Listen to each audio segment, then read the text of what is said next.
तज्जयति परम ज्योति समं समस्तेरनंत पर्यायै दर्पण तल इव सकला प्रतिफलति पदार्थ मालिका यत्र परमागमस्य बीजं निषिद्ध जात्यन्ध सिंधुर्विधानम् सकल नय विलसितानां विरोधमथनं नमाम्यनेकान्तम् विरोधमथनं नमाम्यनेकान्तम्।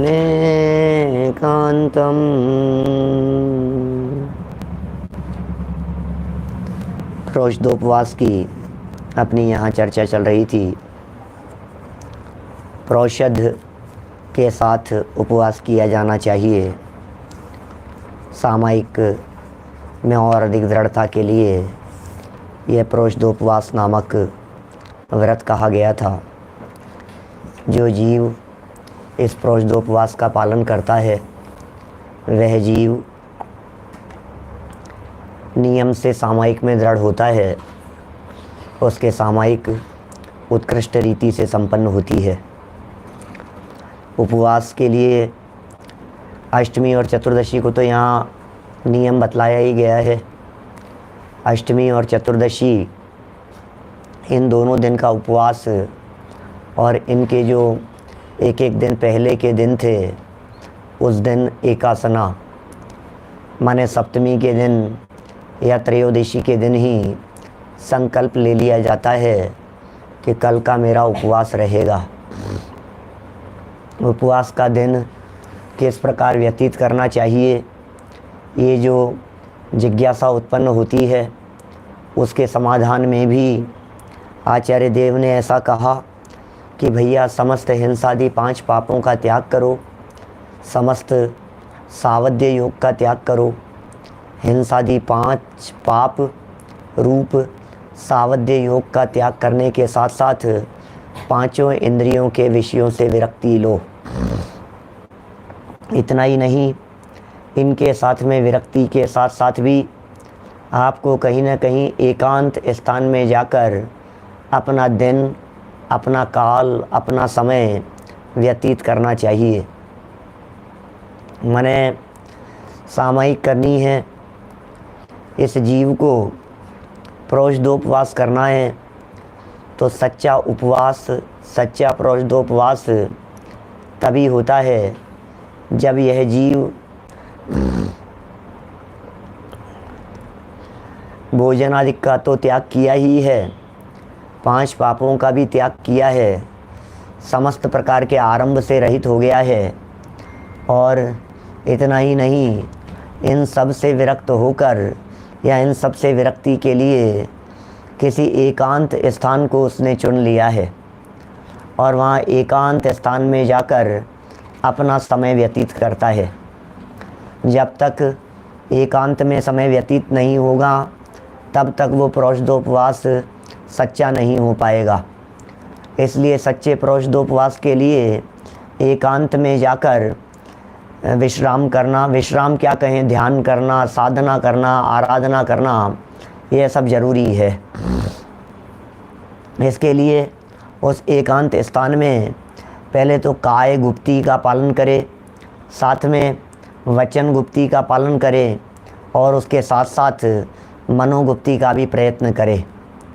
यदि काय से पूरी तरह से गुप्ती ना हो पावे, क्योंकि पूरा प्रोषदोपवास 16 प्रहर माने 48 घंटे चलने वाला है। यदि पूरी तरह से काय से निवृत्ति न हो पावे तो थोड़ा बहुत गमन करे, लेकिन इतना ही गमन करे जितने गमन करने में हिंसादिक ना हो।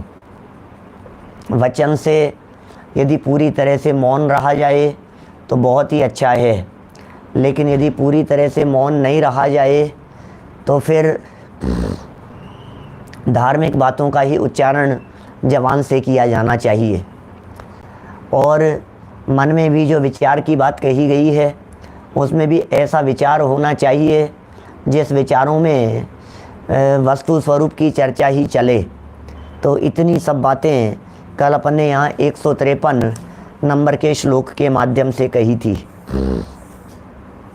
अब आगे प्रश्न उठाते हैं, पश्चात क्या करना चाहिए। देखिए 154 नंबर का श्लोक कहते हैं, 154 नंबर श्लोक, पेज नंबर है 170। धर्म ध्यानासक्तो वासरमति वाह्य विहित सांध्य विधिम शुचि संस्तरे त्रियामाम गमयेत स्वाध्याय जित निद्र है। अन्वयार्थ में कह रहे हैं, विहित सांध्य विधिम, प्रातः काल तथा संध्या काल की सामायिक आदि क्रिया करके, माने उपवास का काल जो बिताना है ना हमारे को, उपवास के काल में शुरुआत कहाँ से की? प्रातः काल की सामायिक से। एक दिन पहले से ही किया था वैसे तो, अब प्रातः काल की सामायिक भी की और सामायिक के बाद में सामायिक क्रिया करके धर्म ध्यानासक्त है, धर्म ध्यान में लीन होकर, धर्म ध्यान सुबह सामायिक कर ली, अब भोजन तो करना नहीं है, अधिक से अधिक अपना समय धर्म ध्यान में व्यतीत किया। अति बाह्य वासरम दिवस व्यतीत करे, माने धर्म ध्यान में, धार्मिक क्रियाकलाप में, धार्मिक चर्चाओं में माने अपने समय को व्यतीत करे। स्वाध्याय जित निद्र है, पठन पाठन से निद्रा को जीत कर पढ़े पढ़ाए और निद्रा को जीते। माने ये नहीं कि उपवास किया है तो अपना काल निद्रा में व्यतीत करे। ये उपवास का समय टाइम पास करने के लिए नहीं है। जो उपवास का संकल्प लिया है उस उपवास के संकल्प में पठन पाठन का काम होना चाहिए, अध्ययन मनन का काम होना चाहिए। विशेष तो यह है करने योग्य कार्य। और निद्रा को जीतकर, निद्रा जीतने की बात कर रहे हैं, माने क्या होता है, ये व्यक्ति इधर उधर का जब कोई काम नहीं होता है तो फिर ये सो जाना ठीक समझता है। क्या ऐसे ऐसे लगता है सो जाओ, अब कोई काम नहीं है। तो देखिए छुट्टी के दिन क्या करते हैं आप लोग हैं? जिस दिन छुट्टी होती है, गांधी जयंती की छुट्टी है मान लो, रविवार की छुट्टी है समझ लो, 15 अगस्त 26 जनवरी की छुट्टी है, विशेष अवसरों पर अवकाश है, तो फिर क्या करें? ऐसे समय में टाइम पास नहीं हो रहा है, घर में बैठे बैठे लोगों का टाइम पास ही नहीं होता है, लोग बोर हो जाते हैं घर में बैठे बैठे। तो उन्हें ऐसे लगता है यार सो जाओ, अपन तो सोने में काल गंवाता है। ये कह रहे हैं यहाँ उपवास जो जीव करता है वो जीव निद्रा को भी जीतता है। वो ये कहता है कि नहीं नहीं, मैंने कोई नींद लेने के लिए थोड़ी ना उपवास किया है, मेरे उपवास का प्रयोजन नींद लेने का नहीं है, मेरे उपवास का प्रयोजन तो आत्म सन्मुख होने का है। जबकि निद्रा के काल में ये जीव निद्रा के काल में स्वभाव से दूर हो जाता है। सोने में जब ये जीव कोमा में पड़ा हुआ होता है, जब ये जीव बेहोशी में पड़ा हुआ होता है, जब ये जीव सो रहा होता है, इसलिए पता है क्या कहते हैं हमारे यहाँ जनागम में कहा है, जो जीव सम्यक दर्शन प्राप्त करते हैं ना, सम्यक दर्शन की प्राप्ति वो जागृत दशा में ही होती है, सोते सोते नहीं होती। बहुत सारी शर्तें लगाई है सम्यक दर्शन की प्राप्ति के संदर्भ में। हमारे कुछ प्रवचन हैं सोनागिर जी के, 5 प्रवचन हैं सम्यक दर्शन की विधि के संदर्भ में। उन 5 व्याख्यानों में कई जगह पर हमने इस प्रकार की बात कही है। शुरू में ही ऐसी चर्चा की है सम्यक दर्शन के लिए पात्रताएं किस प्रकार की होनी चाहिए, क्या क्या पात्रताएं चाहिए सम्यक दर्शन के लिए।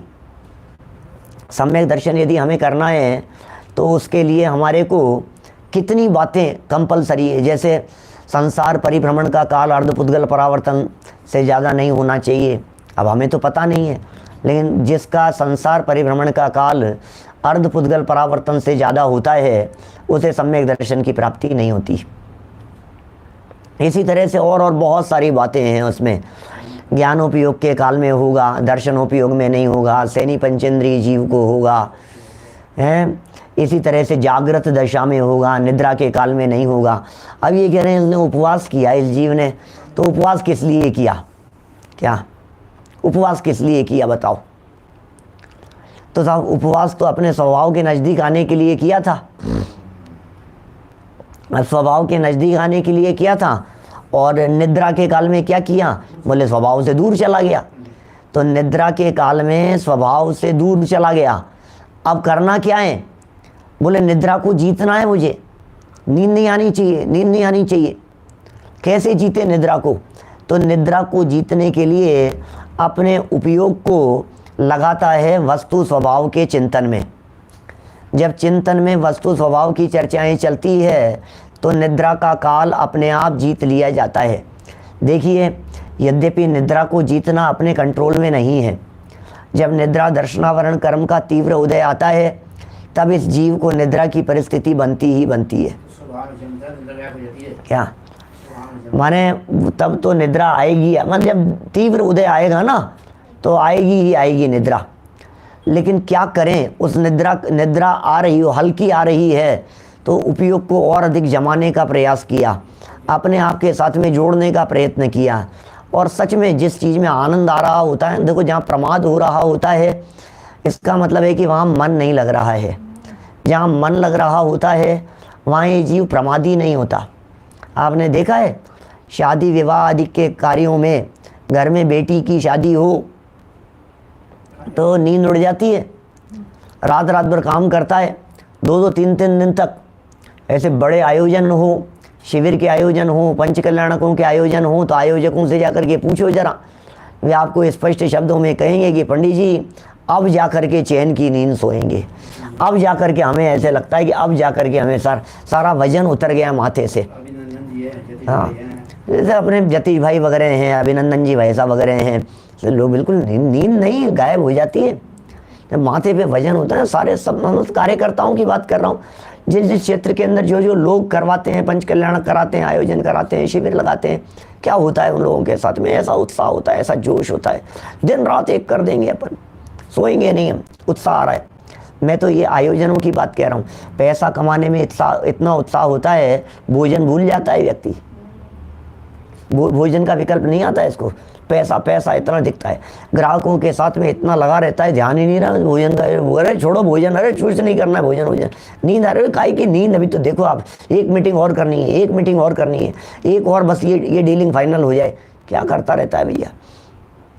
ये कह रहे हैं भैया जैसे आत्मा का आनंद आ रहा हो, जैसे अंदर में आनंद आ रहा हो, जिसने अंदर के आनंद को थोड़ा सा चखा हो, क्योंकि सामयिक का काल है ना, बीच में शुद्धोपयोग भी हो रहा था, पंचम गुणस्थान वर्ती है, अंतर्मुख भी होता है, 2 कषाय चौकड़ी का अभाव है, शुद्ध परिणति भी वर्तती है, अंदर के आनंद रस को उसने चखा है। तो क्या होता है, निद्रा को जीत कर शब्द का प्रयोग कर रहे हैं, कितने सुंदर शब्द का प्रयोग कर रहे हैं। शुचि संस्तरे, पवित्र बिस्तर, चटाई आदि पर त्रियामा रात गमयेत पूर्ण करे। देखिए कितना सुंदर बात कह रहे हैं। प्रातःकाल की सामायिक कर ली थी, दिन में धर्म ध्यान में व्यतीत किया, सायंकाल पुनः उसने सामायिक की, फिर सामायिक करने के बाद में निद्रा को जीता, पठन पाठन के अंदर लगा रहा, अभ्यास में लगा रहा, करणानुयोग के प्रकरणों के अंदर लगा रहा, और फिर क्या किया, बस अब वो जो भी है चटाई वगैरह बिछाई उसने, डनलप के गद्दों पर नहीं चलेगा, एसी नहीं चलाएगा, उपवास करने वाला व्यक्ति पंखे, कूलर, एसी इनका प्रयोग नहीं करेगा। माने क्योंकि ये सब आरंभ के अंतर्गत आते हैं, हिंसादिक के अंतर्गत आते हैं ये सब चीज़ें। इन चीज़ों से ज़्यादा हिंसा होती है तो बचता है। और हमने कह दी थी, सूने मकान में जाने की बात कर ली थी, मंदिर में जाने की बात कर ली थी। लगनी नहीं चाहिए मंदिर के अंदर तो एसी कूलर पंखे तो होने नहीं चाहिए। हमारे जो टोडरमल जी के पुत्र थे ना, गुमानी राम जी, आपने नाम सुना गुमानी राम जी का? गुमानी राम जी का मंदिर, गुमानी राम जी का एक मंदिर है हमारे यहाँ, गुमान पंथ आमनाएं चलती है उनकी। अरे इतना गजब का मंदिर है, इतना सुंदर मंदिर है, जयपुर के प्राचीन ऐतिहासिक मंदिरों में से एक है। टोडरमल जी जिस मंदिर में प्रवचन किया करते थे, दिगंबर जैन तेरापंथी बड़ा मंदिर जहाँ बैठ करके उन्होंने ये ग्रंथ लिखा, मोक्ष मार्ग प्रकाशक ग्रंथ लिखा टोडरमल जी, यहाँ बैठ करके लिखा टोडरमल जी ने मोक्ष मार्ग प्रकाशक ग्रंथ, तेरापंथी बड़े मंदिर में बैठ करके लिखा। फिर टोडरमल जी का जब असमय में निधन हो गया तो उनके जो पुत्र गुमानी राम जी थे, ये गुमानी राम जी ने एक पंथ की स्थापना की, एक पंथ चलाया। यद्यपि वो पंथ ज़्यादा चल नहीं सका, गुमान पंथ, लेकिन हमारे यहाँ जयपुर में कुछ मंदिर हैं जो गुमान पंथ आमनाई के मंदिर हैं। माने शुद्धता की जिन बातों की चर्चा टोडरमल जी साहब ने की, उन्हीं में और अधिक दृढ़ता की दृष्टि से एक और बात कही गई गुमान पंथ आमनाई में। मेरा एक प्रवचन है गुमान पंथ के ऊपर, शायद उसकी हेडिंग टोडरमल जी और गुमान पंथ, टोडरमल जी और गुमानी राम जी का मंदिर, ऐसा हेडिंग पता नहीं क्या है, देख करके बताऊंगा आपको। लेकिन उस प्रवचन में मैंने उस मंदिर में किया था एक्चुअल में वो प्रवचन। टोडरमल जी का जो मंदिर है, जिस मंदिर में बैठ के पंडित जी प्रवचन करते थे, उससे वॉकिंग डिस्टेंस पर है। माने समझ लो आप, एक छोटी सी क्रॉसिंग भी नहीं है, 100 मीटर की दूरी पर होगा, मान लीजिए आप 101 मीटर की दूरी पर है वो मंदिर। और वो ऐसा ऐतिहासिक मंदिर है, उस मंदिर में गुमानी राम जी प्रवचन किया करते थे, व्याख्यान किया करते थे। इतनी शुद्ध आमनाएं उस मंदिर की कि उस मंदिर में आज भी ये स्थिति है कि मंदिर के माली इनको जिन मंदिर के अंदर जाने तक की परमिशन नहीं है, जहाँ गर्भगृह होता है, जहाँ मंदिर होता है, जहाँ भगवान के दर्शन जहाँ से किए जाते हैं, वहाँ नहीं जाया जाता, अंदर नहीं जा सकते। बोलो आप, सोचो जरा, अंदर मंदिर के अंदर पंखे नहीं, क्या अब शायद लग गए हैं क्या, शायद अभी वो मंदिर के अंदर गोलक नहीं थी। ऐसी आमना ये स्थापित की उन्होंने, बहुत सारे नियम बनाए उन्होंने। कोई भी व्यक्ति पाप से कमाएगा, अनीति अन्याय बेईमानी से कमाएगा, और बेईमानी से कमाया हुआ मंदिर में लाकर के धन जाकर के गुल्लक में जाकर के चढ़ा देगा। ये मंदिर के अंदर इस तरह की काम चले, माने पाप की कमाई आ जाए, पाप का धन जिन मंदिर के अंदर आ जाए, ये काम होना नहीं चाहिए, पाप का पैसा नहीं लगना चाहिए। ऐसी ऐसी परंपराएं चलाई उन्होंने। मंदिर के अंदर झाड़ू लगाना, साफ सफाई करना, सब मंदिर के पंचायती लोग, पदाधिकारी लोग भी, मतलब शिथिलाचारियों के ऊपर बहुत कड़ाई से उन्होंने, दृढ़ता से उन्होंने नकेल कसी थी, ऐसा समझ लीजिए आप। बोलो, बहुत वो गुमान पंथ। भाई ये बात अभी क्यों आ गई है, ये इसलिए आ गई है कि वो ऐसी जगह चले जाओ जिन मंदिर के अंदर जहाँ पंखा नहीं हो, कूलर नहीं हो, एसी नहीं हो, हिंसादिक कार्य जहाँ नहीं होते हो, हिंसादिक आरंभ जहाँ नहीं होता हो, है ना, वहाँ जाकर के अपना यथा समय व्यतीत करे, रात्रि में विश्राम करे। आप लोगों के बहुत सारे लोगों के मैसेज मैंने पढ़े, आप लोग चिंता नहीं करें मेरे स्वास्थ्य को लेकर के, कोई बात नहीं। अरे इससे अच्छा समय थोड़ी तबीयत खराब होने पर बीत नहीं सकता है, जो अपन यहाँ तत्व चर्चा कर रहे हैं। इसलिए कोई विकल्प करने की ज़रूरत नहीं है। कितनी सी देर, आधा समय तो निकल गया, आधा और निकल जाएगा, क्या है ना। फिर तो आराम ही आराम है, और करना क्या है अपने को, है ना। देखिए कितनी सुंदर सुंदर चर्चाएं हैं। अरे अपने माध्यम से जनवाणी की चर्चाएं हो। अभी अपने साथ में जब मैं ये श्लोक पढ़ रहा होता हूँ, उस समय अमृत चंद्राचार्य मेरे साथ में होते हैं। जब मैं टीका पढ़ रहा होता हूँ तो टोडरमल जी मेरे साथ में होते हैं, कासलीवाल जी मेरे साथ में होते हैं। मुझे बहुत प्रमोद आता है अंदर से इन जिन वचनों को पढ़ने पे, मुझे बहुत आनंद आता है। मतलब आप फील कीजिए, मैं कभी कभी कहता हूँ ऐसा, आप लोगों को भी कहता हूँ, जब आप भक्तामर का पाठ कर रहे होते हैं तब आपके हृदय में मानतुंगाचार्य बैठे हुए होते हैं। जब आप तत्वार सूत्र का पाठ कर रहे होते हैं उस समय आपके हृदय में उमा स्वामी आचार्य बैठे हुए होते हैं। सोचो जरा, आप फील करो उस चीज़ को। मैं जवान से तत्वार सूत्र बोल रहा हूँ, अरे ये जवान वाणी भाषा भले ही मेरी है, लेकिन एक एक शब्द जो निकल रहा है, ये शब्द सूत्रों का एक एक शब्द, ये उमा स्वामी आचार्य का शब्द है। ऐसा फील करना, आप लोगों को कहता हूँ, सदा फील करना इस तरह का। माने ज्ञानियों के वचन जब आपकी जवान से निकलते हैं तो ऐसा होना चाहिए। कोई एक बच्चा बोल रहा है, अभी हमारे विद्वान हैं प्रमोद जी शाहगढ़ शास्त्री हैं, उनकी सुपुत्री, माने वो छोटी सी बालिका, मैं समझता हूँ कोई चौथी पाँचवीं क्लास छठी क्लास की बालिका होगी, 200 कलश उसने याद किए। शायद पहले भी बताई थी मैंने बात आपको। अमृत चंद्राचार्य के द्वारा समय सार में लिखे गए 200 कलश याद कर लिए उसने। बोलो, अरे भक्तामर वगैरह तो मालूम अनगिनती कितनी चीजें उसे याद है। क्या छोटी सी बालिका है, प्रमोद आता है जब वो प्रमोद जी की बेटी है मुझे भी प्रमोद आता है ये बात देख करके। कितना लब्धि नाम है बालिका का। क्या वो इतने मतलब वो जब गोल पुल सारा रिकॉर्ड किया उसने बिना देखे हुए, जैसे स्क्रीन पर मैं देख रहा हूँ ना आपके सामने, ऐसे स्क्रीन पर देखे हुए उसने 200 श्लोक बोले हैं। पूरी की पूरी रिकॉर्डिंग है, सारे उसके फेसबुक पर है, यूट्यूब पर है। लब्धि जैन के नाम से आप तलाशेंगे तो मिलेगी बच्ची, छोटी सी बच्ची। अब जब वो बच्ची बोल रही है, आप ये मत समझो वो बच्ची बोल रही है, आप ये समझो अमृत चंद्र आचार्य बोल रहे हैं। माने संस्कृत में, संस्कृत की बात कह रहा हूं, हिंदी नहीं, संस्कृत में। इसलिए एक बात और, अब देखो बीच में बात आ गई है तो बात कह देता हूं। कभी कोई व्यक्ति किसी का पाठ कर रहा हो, स्तुति बोल रहा हो, भक्ति बोल रहा हो, भक्तामर तत्वार सूत्र का पाठ कर रहा हो, रत्नकरण श्रावकाचार का स्वाध्याय कर रहा हो, पुरुषार्थ सिद्धि उपाय ग्रंथ पढ़ रहा हो, द्रव्य संग्रह पढ़ रहा है, समय सार पढ़ रहा है, डोंट डिस्टर्ब, बिल्कुल डिस्टर्ब मत कीजिए उसे, क्योंकि आपके द्वारा किया गया डिस्टर्बेंस वो उस व्यक्ति के लिए नहीं। अरे कभी कभी सोचते हैं अरे मैंने उसकी ऐसी की तैसी कर दी, क्या स्वाध्याय कर रहा था, स्वाध्याय लगा रखी थी उसने, हैं?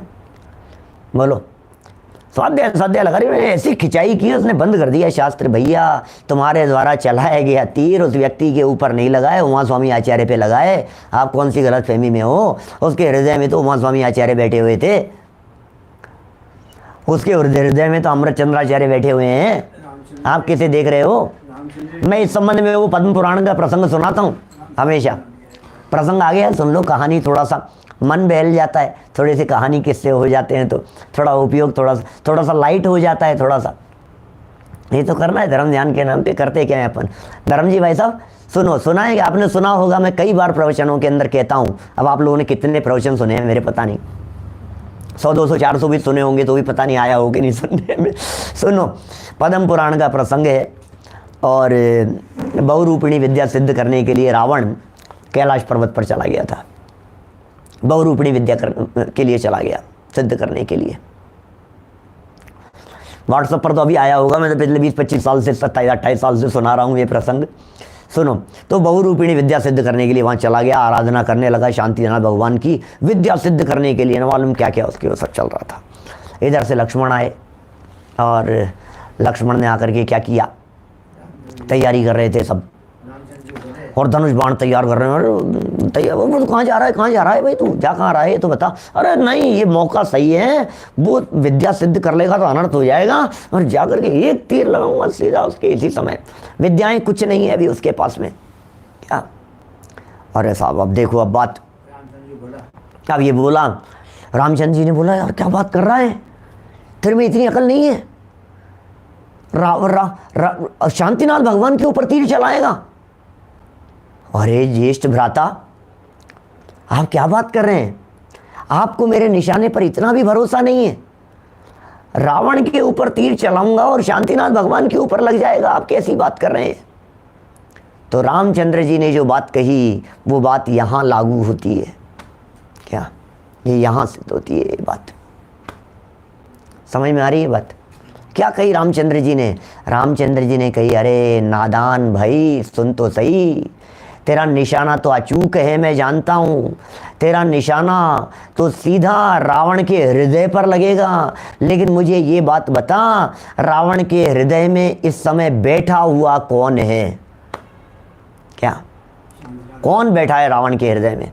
रावण जिस समय भावपूर्वक भक्ति कर रहा है, उसके हृदय में शांतिनाथ भगवान बैठे हुए हैं। ओहो, शांतिनाथ भगवान की भक्ति करते समय, शांतिनाथ भगवान की स्तुति करते समय, शांतिनाथ भगवान का गुणानुवाद करते समय अंदर में शांतिनाथ भगवान बैठे हुए हैं, और तुम चला रहे हो, तीर लगा सीधा हृदय में बैठे हुए हैं शांतिनाथ भगवान। सोचो तो सही, वो तीर किसके ऊपर लग रहा है? भगवान के ऊपर लग रहा है। इस बात को आधार बना करके मैं ये कहता हूं, जब आप ये पुरुषार्थ सिद्धि उपाय ग्रंथ पढ़ रहे हैं तो आपके हृदय में अमृत चंद्राचार्य बैठे हैं। जब आप तत्वार सूत्र बोल रहे हैं, आपके हृदय में उमा स्वामी आचार्य बैठे हैं। बच्चों की कहता हूँ, छोटे छोटे से बच्चों की बहुत हैं, पूरे छोटे छोटे से बच्चे पूरे देश में जिन्होंने छोटी छोटी सी चीज़ें सब याद करते रहते हैं। हमारे चिंतामण शास्त्री हैं, इनका सुपुत्र है आर्जव, वो तत्वार सूत्र सुनाता है, 4 साल का है वो तो, छोटा सा बालक। हमारे आर्जव भी मेरा सुपुत्र ऐसे बहुत छोटा सा था, तब से ऐसे सुनाता था फर्राटे से सब चीज़ें, कुन कुन शतक, ये वो पूजाएं, अर्घ और न मालूम क्या क्या, फटाफट फटाफट फटाफट सब बच्चे ऐसे सब। देखो भाई, ये जिनवाणी की चर्चाएं हैं, हृदय में कंठ में बस जाए, इससे अच्छी कोई बात हो नहीं सकती है। हमेशा आपकी आंखें काम करेगी इस बात की गारंटी नहीं है, हमेशा आपके कान काम करेंगे इस बात की गारंटी नहीं है। इसलिए क्रमबद्ध की चर्चा करते समय मैंने हमारे श्रोताओं को, साधर्मियों को भी ये बात कही कि आप कम से कम वो 3 गाथाएं जरूर याद कीजिए। उल्लास भाई तो मुझे सुनाने वाले हैं, इन्होंने वादा किया है मेरे से, ये 3 गाथाएं सुनाएंगे ना जिग्नेश भाई? क्या जितेंद्र जी भाई साहब मलकापुर वाले, आपसे भी सुनूंगा 3 गाथाएं। कभी किसी भी दिन मूड होगा तो फोन करके आपसे सुनूंगा, याद करना 3 गाथाएं कार्तिकेय अनुप्रेक्षा की। जम जस जम्मी देशे जेण विहाणेण जम्मी कालम्मी नादम जिनेण नियदम जम्मम वा एह मरणम वा तम तस् तम्मी देशे तेण विहाणेण कम्मी कालम्मी को सक्कदि वारेदुम इंदो वाते जिंदो वा एवं जो निश्चय दो जानदि दव्वाणी सब पज्जाए सो सद्दिट्ठी सुद्धो जो संकदि सोहु कुद्दिट्ठी। क्या श्रद्धा करो भाई साहब, समयो एक बड़े नहीं घटती, जो सुख दुख की पीड़ा रे। एक समय मात्र के लिए भी सुख और दुख की परिस्थितियों को घटाया और बढ़ाया नहीं जा सकता है। इस बात पर श्रद्धा करने वाला व्यक्ति सम्यक दृष्टि होता है, ज्ञानी होता है, भेद विज्ञानी होता है। क्या बातें, बड़ी गजब की बातें हैं भाई साहब। देखिए सुनिए, ये कर ली है, जिन लोगों ने कर ली है उनको बहुत बहुत धन्यवाद, उनका बहुत बहुत आभार, उनका अभिनंदन है। यहाँ भरी सभा में हम उनका अभिनंदन करते हैं। देखिए बात क्या चल रही है भाई साहब, यहाँ तो हम धर्म ध्यान कर रहे हैं, उपवास में हमें अपना काल व्यतीत करना है। उपवास के समय में नींद नहीं लेनी है, शांति से अपना काल व्यतीत करते रहो, निर्विकल्प होकर के शांत रहो, सहज रहो, निर्विकल्प रहो। देखिए टीका पढ़ते हैं यहाँ 170 नंबर पेज पर। टीका, धर्म ध्यानासक्तो वासरम अतिवाह्य विहित सांध्य विधिम स्वाध्याय जित निद्रह शुचि संस्तरे त्रियामाम गमयेत। क्या कह रहे हैं? उपवास अंगीकार करके श्रावक धर्म ध्यान में लीन होकर दिवस पूर्ण करके, वैसे यहाँ तक की चर्चा तो पिछले श्लोक में भी कह दी थी, यहाँ पुनः उसी प्रकार की बात आ गई कि आपने जो उपवास अंगीकार किया था तो क्या करना था? धर्म ध्यान में काल व्यतीत करना था, अपना समय कहाँ बिताना था आपको? धर्म ध्यान में समय बिताना था। धर्म ध्यान में लीन होकर दिवस तो पूर्ण करे, पूरा दिन तो अपने बिताया। फिर क्या करें? तथा संध्या समय, शाम के समय, अब संध्या समझ गए आप, जोड़ रूप काल है। दिवस पूरा हो गया, रात्रि हुई नहीं, दिवस और रात्रि की संधि, ये संध्या क्यों कहते हैं इसको? संध्या, संधि, संधि है इसमें। दिन और रात, इन दोनों कालों की जो संधि है, ये काल कहलाता है संधि का काल। 4 कालों को संधि काल कहा गया है। वैसे प्रातः काल भी संधि काल कहलाता है, सूर्योदय का काल वो भी संधि काल है, दोपहर में 12 बजे का काल भी संधि काल कहलाता है, और एक अर्धरात्रि का, मध्य रात्रि का जो काल है वो भी संधि काल कहलाता है ना। शाम का बता ही दिया मैंने, प्रातः काल हो गया, दिन के बीच का काल हो गया 12 बजे का काल, और फिर इसके बाद में संध्या काल हो गया, सांझ समय, और फिर उसके बाद में वो मध्य रात्रि का काल कह दिया हमने। तो ये सब संधि काल कहलाते हैं। ये संध्या काल के समय, अभी ये संध्या काल इस शब्द का जो प्रयोग है ये वास्तव में रूढ़ हो गया है शाम के समय के लिए, ऐसा रूढ़ हो गया है। संध्या काल क्या करना चाहिए? संध्या काल, इस संध्या काल के सामायिक आदि करके यथाशक्ति स्वाध्याय करते हुए, यथाशक्ति स्वाध्याय आदि करते हुए रात्रि व्यतीत करें। बोलो, रात्रि व्यतीत करें इस तरह की। ये कुछ और भी लिख रहे हैं, निकल गया, कुछ पूरा पढ़ नहीं पाया मैं। ये बहुत सारे श्लोक याद हैं, कोई महाराज साहब हैं उनको याद हैं, 20,000 गाथाएं, ऐसा लिखा है शायद, 20,000 गाथाएं याद है। बड़ी अच्छी बात है भाई, बहुत अच्छी बात है। और बहुत बहुत है भाई, सबको करनी चाहिए। मैं तो ये कहता हूँ, कंठ की विद्या और अंट के दाम, समय पड़े पर आवे काम, ये पुरानी कहावत है, पुराने लोगों से सुनते रहते थे। कंठ की विद्या, कंठ में बसी हुई विद्या, और अंटी समझ गए आप, जेब क्या, ये देखो ये लिख भी दिया हमारे सिद्धार्थ जी ने। तो कंठ की विद्या और अंटी के दाम, और समय पड़े पर आवे काम। समय जब पड़ेगा, क्या पता कब काम आ जाए भाई साहब। जब शास्त्र नहीं हो, हैं, समझ लो बाढ़ आ जाए, भूकंप आ जाए, अकेले में फंस जाओ, प्लेन क्रैश हो जाए, न मालूम कौन सी जगह पर जाकर के जंगल में पड़ जाओ, भाई साहब जो कंठ में है ना वही काम आएगा। आंखें काम नहीं करे, कान काम नहीं करे, किस बात का चिंतन करेंगे आप बैठ करके। इसलिए कुछ तो ऐसा होना चाहिए जो हमारे दिलो दिमाग में हो। क्या हम भी बचपन में खूब याद करते थे, पहले बहुत ग्रंथ सुनाए हैं हमने अन्ना जी को, ऐसे बड़े बड़े सर्टिफिकेट है हमारे पास में। समय सार याद करके सुनाया, योग सार याद करके सुनाया, शेड़ाला सुनाई, उन्होंने बहुत सारी चीज़ें छोटे छोटे सुनाते रहते थे सब, पूरे सब सभाओं में। तो निरंतरता रहनी चाहिए। याद करो आप, बसा लो, आप अपने हृदय में बसा लो, अंतर में बसा लो इन चीज़ों को। जिनवाणी की बातें याद करो, दोहराओ उनको, रिपीट करो उनको। ज्ञानावरणी कर्म का क्षयोक्षम खुलता है। मुझे याद नहीं होता, मैं जानता हूँ, मेरा एक प्रवचन है, 25-30 हज़ार लोगों से ज़्यादा ने देखा होगा। आप छूट गए तो आपको देखना चाहिए। स्मरण शक्ति कैसे बढ़ाएं, ऐसा नाम है उस प्रवचन का। स्मरण शक्ति कैसे बढ़ाएं, इससे स्मरण शक्ति खुलती है। मैं कहता हूँ कभी कभी आप अपने घर में बच्चों को याद कराइए, अपने आप उसके ज्ञानावरणी कर्म का क्षयोक्षम खुलता चला जाएगा। ये फॉर्मूला है।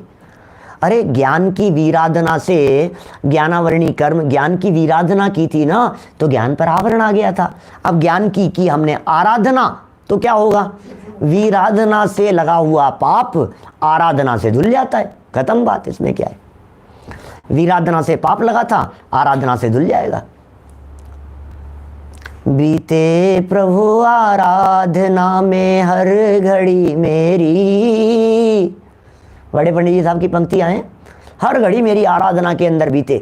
आराधना करो, आराधना करो, आराधना करो।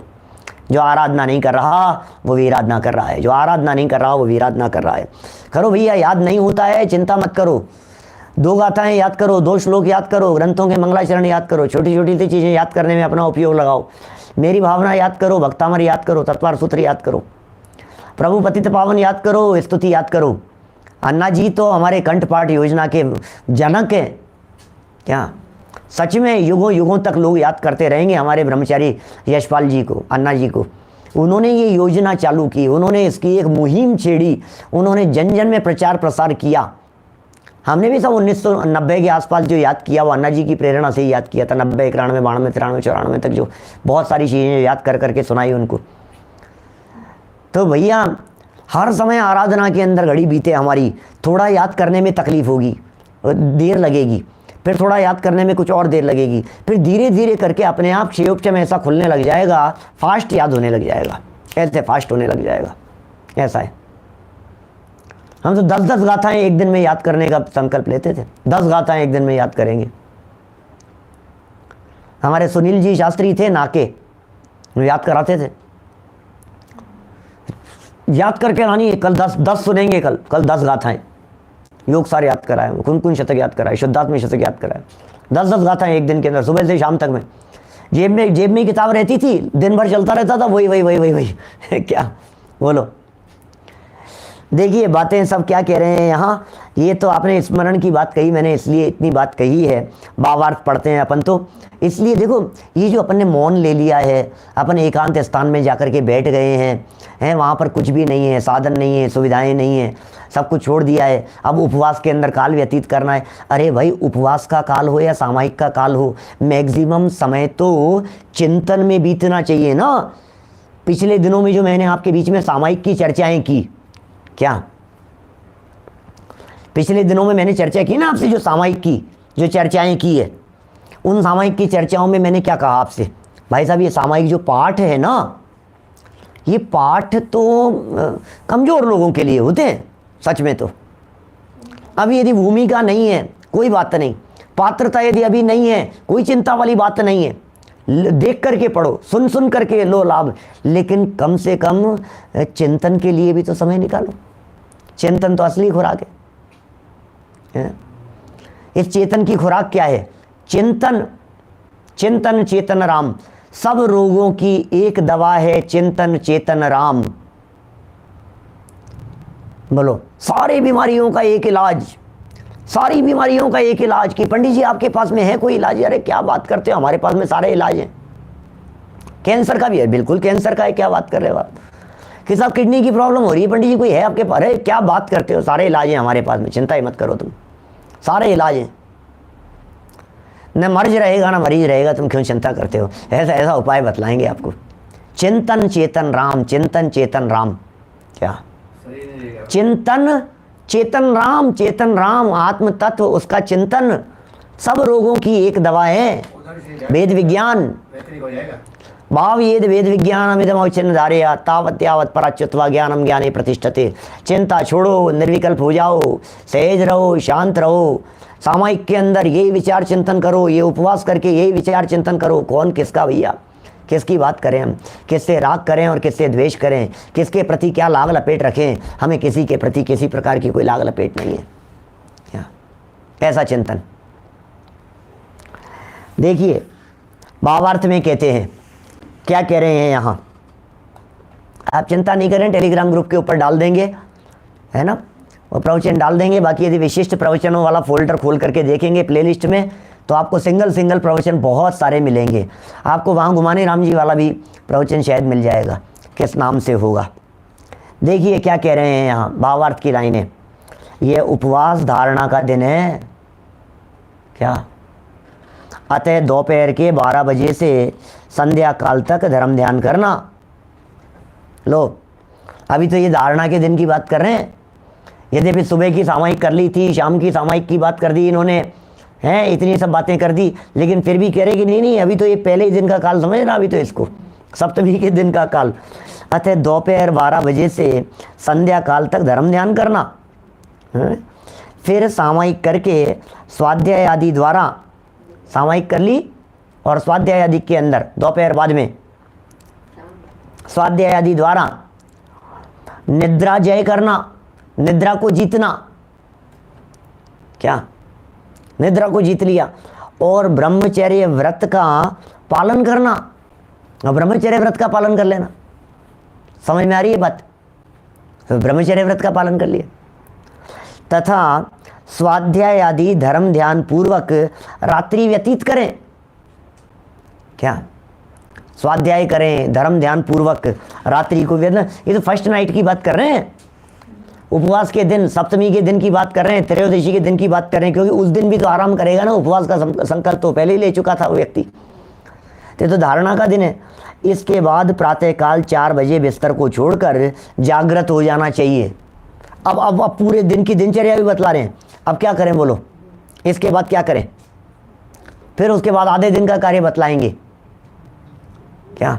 एक पहर 3 घंटे का होता है भाई साहब, एक पहर 3 घंटे का होता है। आपने बहुत बार प्रश्न लिख दिया है, शायद जवाब भी दे दिया था किसी ने, इसलिए मैंने बोला नहीं, है ना। एक पहर 3 घंटे का होता है और 2 पहर में प्रतिज्ञा ले ली थी, माने प्रातःकाल से 6 घंटे बाद में उसने प्रतिज्ञा ले ली थी। 16 पहर का 48 घंटे हो गए ना। क्या? 16 पहर का उपवास है ना ये, तो 16 पहर का उपवास माने 48 घंटे का उपवास है। और 48 घंटे का उपवास का मतलब हो गया 3 घंटे का एक पहर हो गया, सीधी सी बात हो गई।